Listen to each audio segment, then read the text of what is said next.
학생들의 비상계엄령 해제, 5.17 비상 원래 12.6으로 박정희가 죽고 나서 계엄령이 선포됐는데 계엄이 세상에 6개월 동안 계속된다는 게 말이 돼요. 그래서 계엄 철폐하라고 서울의 봄이 있었잖아. 서울에서 15만 명이 모였단 말이죠. 그런데 오히려 비상계엄을 확대시켜버리죠. 내가 이번에 전두환 죽고 난 다음에 제 유튜브 댓글에 전두환이 도대체 그러니까 5.18을 몰라도 이렇게 모른다니까. 그래서 제가 5.18 관련 책을 이제 좀 써야 되겠다라는 생각을 합니다만 지금 보세요. 노태우가 죽었을 때는 대통령 후보들까지 가서 조문을 했단 말이지.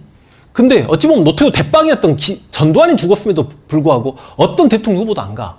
그러니까 정상적인 사람은 실체를 알아, 5.18에 대해서. 그러니까 사람들은 광주 사람들이 원래 그래서 그렇게 폭력적이고 그래서 당시 그냥 5.18 광주 민주화운동 때 당시에 시위했고 총을 줬던 사람들을 폭도라고 매도하는 사람들에게 제가 이렇게 한번 이야기해 볼게요. 여러분 4.19의 정당성을 부여하십니까? 4.19는 이승만 독재에 저항했습니다만 당시 이승만은 어찌됐든 간에 대한민국 정권입니다.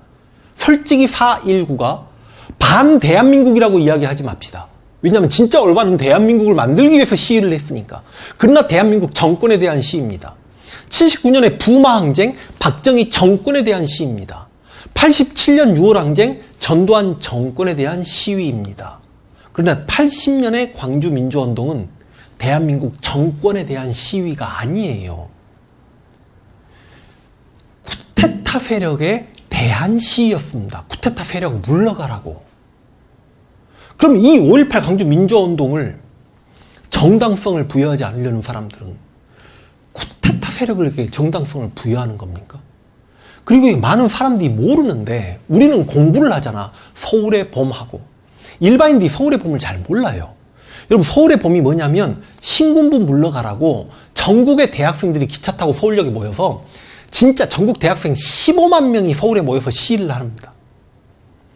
그래서 전두환 물러가라고 했는데 전두환이 꼼짝도 안 해. 그때 유명한 내가 갑자기 당시 서울대 총학회장 국민의힘 국회의원까지 했던 그 심재철 배반자죠, 배신자. 그리고 이해찬, 유시민 이들이 이 서울의 봄을 이끌었단 말이죠.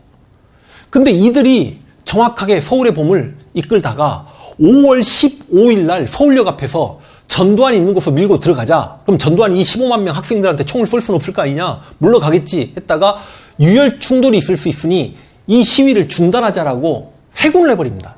이걸 심재철이 주장을 해요.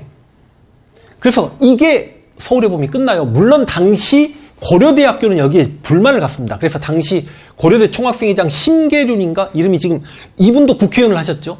이 양반이 고대 학생들 이끌고 5월 16일까지 시위를 해요. 그리고 시위가 끝났어. 여러분 봐봐. 그렇게 서울에서 많은 학생들이 모여서 이런 난리가 없어요. 시위를 했음에도 신군부가 찍소리도 안 하고 있다가 학생들이 혹시나 전두환이 탱크 몰고 나와서 이 사회 혼란을 명분으로 권력을 잡을까봐 시위를 자체 중단했단 말이죠. 그런데 시위가 끝났는데 5월 17일 비상계엄을 확대해요. 그리고 갑자기 김대중 구속을 이야기합니다. 여러분 얼마 전에 김영삼을 제명했더니 부산 마산에서 시위가 일어났다는 걸 뻔히 알아. 지식이면 다 알아. 근데 김대중을 구속시키면 어디서 시발하겠습니까? 전라도 광주죠. 근데 김대중을 구속시켜. 이건 뭐지? 서울에서 시위 일어나면 우리가 서울 사람 죽이고 권력 잡으면 이게 규모가 너무 커지고 그러니까 어디 적당한 구석지에서 시위가 일어났을 때 그 시위를 진압하고 사회를 안정시킨다는 명분으로 권력을 잡아야 되겠다. 어디가 좋냐? 경상도는 도시들이 연계성이 있으니까 외곽 지역인 광주가 괜찮겠다. 광주 시위를 조장한 거죠. 그런데 그게 5.17 비상계엄 확대가 5월 17일 밤 12시에 발표돼. 그리고 5월 18일이 일요일이야. 근데 5.17 비상계엄 확대는 김대중 구속도 있고 비상계엄을 전국으로 확대한다는 것도 있지만 휴교령이 가장 커. 근데 5월 18일이 일요일이라고. 일요일날 아침에 그날 밤에 발표돼서 아직 신문도 돌지 않는 날이야. 김대중 구속했다는 것도 모르고 광주 시민들 몰라요. 휴교령인지도 몰라. 그리고 분명히 이야기하는데 그 서울의 봄 시위가 서울에서 장난이 아닐 때 부산이건 대구건 전주건 대전이건 시위가 정말 다 있었습니다. 근데 전국의 도시 중에 시위가 가장 소규모였고 가장 먼저 시위를 중단하는 게 광주라는 걸 몰라 사람들이. 당시 전남대학교 총학생회장 박간열 열사가 광주시의 좀 어르신들하고 타협을 봐가지고 시위를 가장 먼저 끝내버립니다. 그래서 실은 전국 도시 중에 가장 소요가 없었던 게 광주라는 걸 몰라 사람들이. 근데 전두환이 광주를 지목한 거야. 김대중 부속인지도 몰라. 5월 18일 일요일이니까. 근데 전남대학교 학생들이 들어가려고 하는데 다른 모든 대학이 휴교령을 때렸잖아요. 다른 대학은 군인들 한 2명 가가지고 서 있다가 공부하러 갈게요. 그럼 들여보내. 왜 대체 전남대학교 앞에서만 쿠데타 세력 군인들이 내려와서 300명이 학생들이 비껴라고 돌 좀 지금 태극기 부대 밉다고 문재인 정권에서 돌교 앞에서 개머리판로 어르신들 막 머리 쳐버리고 그러면 됩니까? 안 되죠. 근데 쳐버렸어요. 군홧발로 짓이겨버렸습니다. 그리고 당시 광주 시내 버스마다 올라타가지고 시민들을 구타합니다. 그래서 그날 5월 18일 날 가장 먼저 김경철이라는 분이 돌아가셔요. 이분이 왜 죽었는지 알아? 농아야. 학생인지 알고 경찰들이 잡았는데 말을 못하니까 이 새끼가 개기네 하고 때려서 가장 먼저 첫 번째로 죽는 게 김경철이에요. 그럼 그게 광주 시민들에게 소문이 나겠습니까? 안 나겠습니까? 그리고 5.17 비상계엄 확대라는 게 있다는 게 알죠. 그래서 5월 19일 시위가 있었고 5월 20일 시위가 있었습니다. 5월 21일은 광주 시민이 똘똘 뭉쳐가지고 그냥 버스 위에 올라타서 태극기 흔들고 택시기사 버스기사 동참해서 도청을 장악하고 있는 신군부 그 쿠데타 세력 물러나라고 시위했는데 총을 쏴버리네? 그러니까 기본적으로 누가 먼저 총을 쐈는지를 좀 생각을 해보시라고. 아니 민간인에게 총 쏴도 돼요?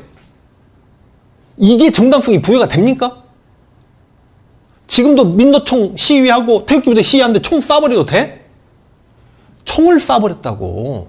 그것도 대한민국 정권이 아니라 쿠데타 세력이. 근데 광주 시민 멋있죠? 저항하잖아. 우리는 수그리지 않겠다고 저항하잖아. 그럼 어떻게 시민들이 총을 들었냐고?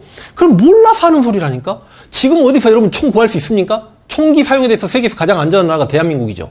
근데 그 당시는 여러분 혹시 여러분 나이가 예비군이거나 그러면 지금은 예비군 훈련 받아도 군부대 가야 총을 받을 수 있죠. 옛날에는 내 직장 옆에 무기고가 다 있어가지고 그냥 자물쇠 열쇠 채워져 있었습니다. 누구나 칼빈 소총을 다 들 수 있었습니다. 농담이 아니에요. 자기 총이 어딘지 다 알았다고 당시 사람들은.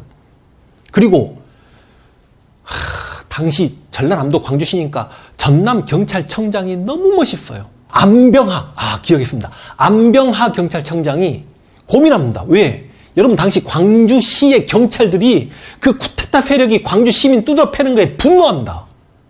경찰들이 시민 편을 들어요. 왜냐면 경찰은 지역사회 경찰이니까 자기 동네 사람들이 군인들한테 두드러 맞아서 편을 들었더니 경찰까지 때려버립니다. 경찰까지 구타를 해요. 그러니까 당시 안병하 전남경찰청장이 야 이러다가 경찰하고 군인들하고 한판 붙게 되면 이거 유혈사태로 가니 경찰들 경찰부 다 벗어. 다 집에 처박혀. 솔직히 당시 경찰들 중에 상당수도 시위대에 합류합니다. 기가 막히잖아. 그 군인이라는 건 국민의 세금으로 운영하고 그 국민의 생명과 재산을 지키려는 게 군인이잖아. 근데 그런 말도 안 되는 일을 자행을 했다고 당시 신군부 쿠데타가 그때 내려왔던 3공수, 7공수, 11공수 세상에 공수대를 몇 개를 내려보냅니까? 그래서 경찰서가 텅텅 비어요. 광주시의 모든 경찰서가 시민들 식기무장합니다. 당시 31사단 사단이 광주 시내에 있습니다. 정웅소장 별 2개입니다. 신군부가 정웅소장에 명령 내립니다. 광주 시민들 진압해.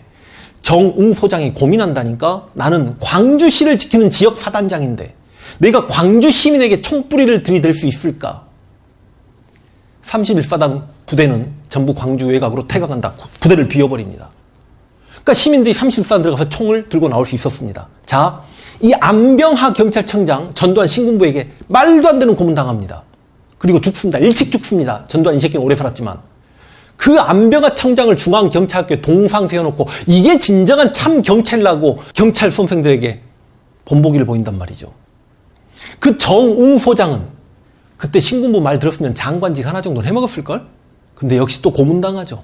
군복 벗어야 했죠. 그래서 나중에 광주에서 광주 시민은 고마울 거 아니야. 국회의원 합니다. 그래요. 좋아요. 총을 들었어요. 광주 시민들이. 근데 왜 누가 먼저 총을 쐈냐고. 민간인에게 헬기 사격까지 했다잖아. 근데 총을 들었는데 그럼 생각을 해보세요. 여러분 미국 같은 선진국도 30분 정전되면 도시가 마비되죠. 금은방, 마트, 은행 다 털리죠. 근데 광주에 시민들이 총을 들었는데 그 광주 민주화 운동 당시 시민들이 총을 드니까 갑자기 외곽으로 빠집니다. 공수부대들이. 그래서 광주에서 대한민국 헌정 역사상 처음이자 마지막 5일 동안 해방구가 나타나죠. 그 해방구 5일 동안 시민들은 이걸 어떻게 표현하지?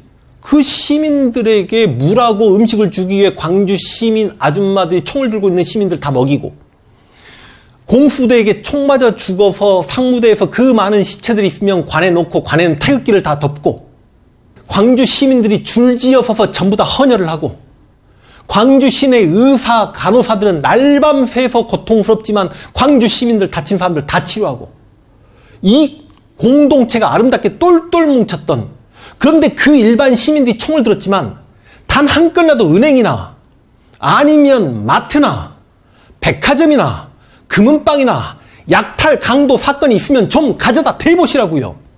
그래서 5.18 광주 민주화 운동을 들여다보고 연구하신 분들은 무슨 이런 멋있는 시민의식을 보이는 공동체가 있었나라고 이야기합니다. 딱 두 곳을 불태우죠. 방송국. 이렇게 저 쿠데타 세력에게 광주 시민들이 총 맞아서 저항을 하고 있는데 폭도들이 날뛴다라고 하니까 방송국을 불태웁니다. 그것 말고는 단 한 건의 화재 사건도 없습니다. 여러분, 광주 민주화운동을 비하하려면 그 당시 광주 시민들이 총기를 들었을 때 이런 일들이 있었어라고 얼마든지 5공화국, 6공화국 때 충분히 광주 사건에 대해서 비하하고 그들 폭도라고 매도할 수 있었지만 매도할 건덕지가 없었다고. 그런데 이제 와서는 북한군이 들어왔대.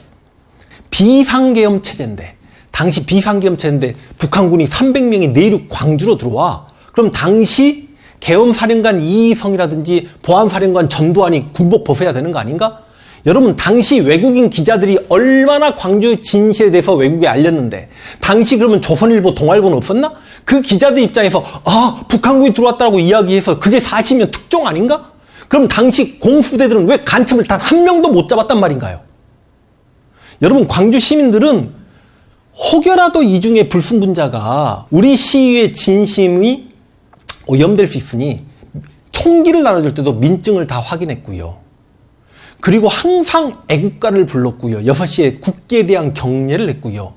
미국 항공모함이 한반도로 진주한다고 하니 저 쿠데타 세력이 이렇게 시민들을 탱크 몰고 나와서 짓밟고 죽이고 인권을 말살하는 저 전두환 잡으러 온다라고 해서 만세를 외쳤던 게 광주 시민들인데, 이제 와서 그 광주 민주화운동을 이렇게 왜곡시킵니까? 그러면 왜 유공자를 공개 안 하냐고? 공개 안 해요? 5.18 광주 묘역 가보시면 공개 안 합니까? 광주에 저희 어머니 살고 계신 쌍촌동에 5.18 공원이 있는데 거기 가면 명단이 다 있는데 유공자가 공개 안 된다고? 좀 거짓말 좀 그만합시다, 우리. 내가 너무 흥분했어. 미안해요. 흥분했어요. 그러니까 몰라서 그래. 그래서 그 서울의 봄을 이끌었던 이해찬 씨나 유시민 씨나 당시 학생운동을 이끌었던 분들은 가슴속에 무거운 광주에 대한 미안함. 우리가 그때 서울역 회군을 하지 않았더라면 광주의 시민들이 피를 흘리지 않았을 텐데. 그런 마음이 있다라고 합니다. 저도 그렇게까지 5.18에 대해서 책을 들여다보고 강의도 했고 했는데 최근 올해 5월 달에 새로 알았던 이야기 저희 엄마한테 들었습니다. 저는 초등학교 나이가 들어갑니다. 1학년이었습니다. 학교를 한 달간 안 가니까 너무 좋았습니다. 옛날에는 솜이불 두꺼운 걸 써요. 그걸 못을 박아가지고 유리창에 솜이불로 막아놓습니다. 옥상에 이불을 걸어놨는데 저희 집 옥상 이불에도 총알이 관통됐습니다. 그리고 한 달 가까이 쉬다 보니까 집 밖에 못 나가겠지만 초등학교 1학년이 그게 쉽나? 집 밖에 나갔습니다. 근데 탱크가 들어옵니다. 광주 시민들이, 군인들이 탱크 몰고 하는 걸 이렇게 쳐다보고 있습니다. 쳐다보고 있다가 저는 그냥 신나가지고 친구랑 뛰면서 군인 아저씨, 와, 화이팅! 군인 아저씨, 군인 아저씨. 그러니까 어떤 아저씨가 저랑 저희 친구를 딱 잡으면서 떼끼! 집으로 들어가! 나쁜 군인 아저씨니까 그렇게 이야기하면 안 돼! 그러니까 집으로 가면서 저 아저씨 왜 그러지? 우리 대한민국 군인에게 왜 나쁜 군인이라고 하지? 신고해야 되나? 간첩 아닌가? 그 기억이 저에게 있습니다. 여러분, 광주 민주화운동이 5월 달에 일어나잖아요. 저는 너무 어려서 그때 잘 몰랐지만 고등학생들, 대학생들은 집에 있으면서도 무서운 게 상상을 초월합니다. 공수부대들이요, 막 민가 들어와가지고 젊은 놈들 있으면 끌고 가버렸다니까. 그런 데다가 5월달이고 대학이건 고등학교건 쉬다 보니까 한 달 가까이 수업을 못 하다 보니까 그때가 모내기철이야. 그럼 예전에는 농촌에서 공부 잘해서 유학 가서 고등학교를 광주에서 다니고 광주에서 대학을 다닌 분들이 많단 말이죠. 학교를 안 가니까 모내기도 오려고 전부 다 차가 어딨어. 산 타고 넘어가서 고향까지 걸어가다가 행방불명자가 엄청나게 많이 나옵니다. 광주 시내 넝마주의가 정말 많았습니다. 넝마주의 아세요? 큰 통 들고 다니면서 쓰레기 줍는 분들. 이분들 다 사라지셨습니다. 광주 시내에서. 그래서 광주는 그 아픔을 가지고 살아가고 있는데 우리가 일제강점기에 그렇게 일본으로부터 정말 많은 탄압을 당했잖아요. 그럼에도 불구하고 일본은 우리에게 사죄하지 않아서 분노하잖아.